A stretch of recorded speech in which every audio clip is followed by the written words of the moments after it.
राधे राधे भक्तों, मेरे YouTube channel are के भक्ति में आप सभी के हार्दिक स्वागत है। मैं आज आपको बुधवार व्रत कैसे करें, पूजा विधि, कथा आरती एवं उसका फल, इसके बारे में बताऊंगा।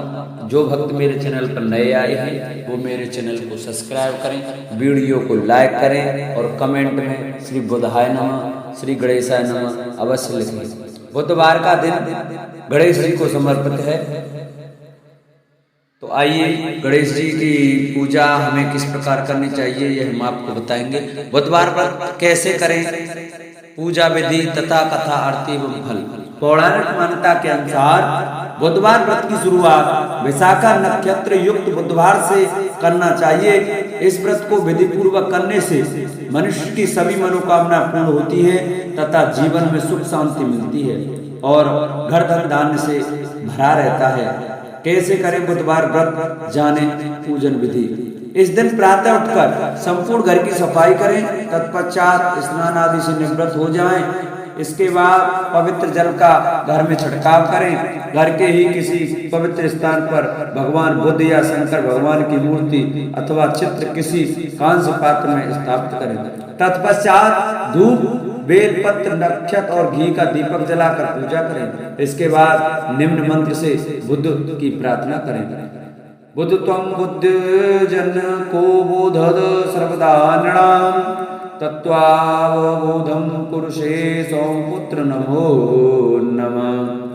बुधवार की व्रत कथा सुनकर आरती करें। इसके पश्चात गुड़, भात और दही का प्रसाद बांटकर स्वयं भी प्रसाद ग्रहण करें। बुधवार के व्रत के दिन क्या करें? इस दिन भगवान को सफेद फूल तथा हरे रंग की वस्तुएं चढ़ाएं। यथाशक्ति ब्राह्मणों को भोजन कराकर उन्हें दान दें। व्रती एक समय ही भोजन करें। किसी भी रूप में व्रत कथा को बीच में छोड़कर प्रसाद ग्रहण किए बिना कहीं नहीं जाना चाहिए। तो आइए हम अपनी कथा को प्रारंभ करते हैं। बुधवार की पौराणिक कथा। समतापुर नगर में मधुसूदन नामक एक व्यक्ति रहता था। वह बहुत धनवान था। मधुसूदन का विवाह बलरामपुर नगर की सुंदर लड़की संगीता से हुआ था। एक बार मधुसूदन अपनी पत्नी को लेने बुधवार के दिन बलरामपुर गया। मधुसूदन ने पत्नी के माता पिता से संगीता को विदा कराने के लिए कहा। माता पिता बोले, बेटा आज बुधवार है, बुधवार को किसी भी शुभ कार्य के लिए यात्रा नहीं करते। लेकिन मधुसूदन नहीं माना। उसने ऐसी शुभ अशुभ बातों को न मानने की बात कही। दोनों ने बैलगाड़ी से यात्रा प्रारंभ की। 2 कोस की यात्रा के बाद उसकी गाड़ी का एक पहिया टूट गया। वहां से दोनों ने पैदल की यात्रा शुरू की। रास्ते में संगीता को प्यास लगी।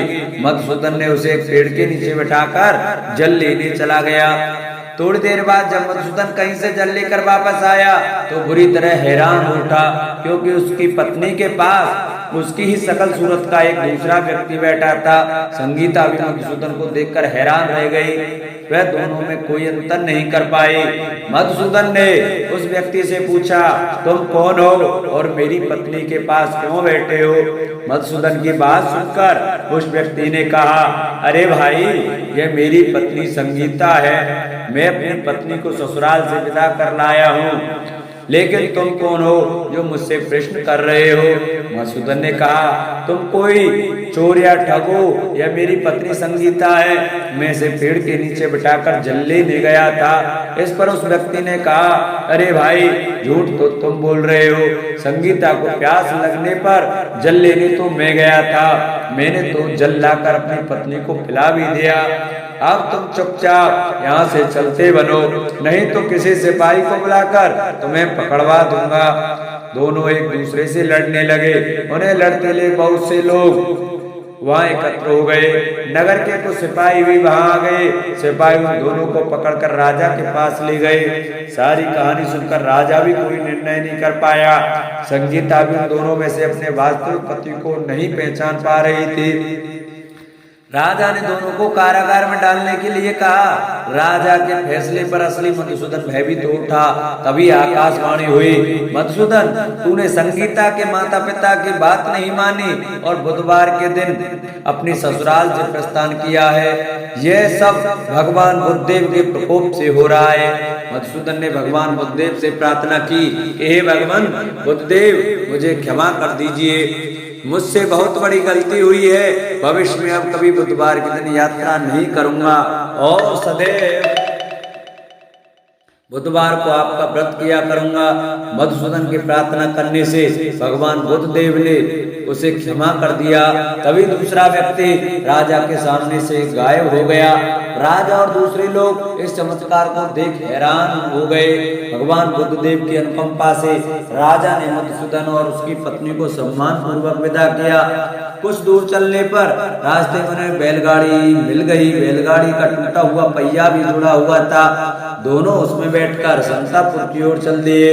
मधुसूदन और उसकी पत्नी संगीता दोनों बुधवार को व्रत करते हुए आनंद पूर्वक जीवन यापन करने लगे। इस तरह भगवान बुद्ध देव की कृपा से उनके यहाँ खुशियां बरसने लगी। इस तरह जो स्त्री पुरुष विधिवत बुधवार का व्रत करके व्रत कथा सुनते हैं, भगवान बुद्ध देव उनके सभी कष्ट दूर करते हैं। बुद्ध देव व्रत का फल, बुधवार का नियमित व्रत करने से सर्व सुखों की प्राप्ति होती है। जीवन में किसी भी प्रकार का अभाव नहीं रहता। इससे अरिष्ट ग्रहों की शांति होती है। इस व्रत को करने से बुद्धि बढ़ती है। बोलो बुद्धदेव भगवान की जय। बोलो गणेश जी महाराज की जय। जिन भक्तों को हमारी वीडियो अच्छी लगी हो वो हमारी वीडियो को ज़्यादा से ज़्यादा शेयर करें, चैनल को सब्सक्राइब करें और वीडियो को लाइक करें और कमेंट में श्री बुधाय नमः, श्री गणेशाय नमः अवश्य लिखें। बोलो बुद्धदेव भगवान की जय।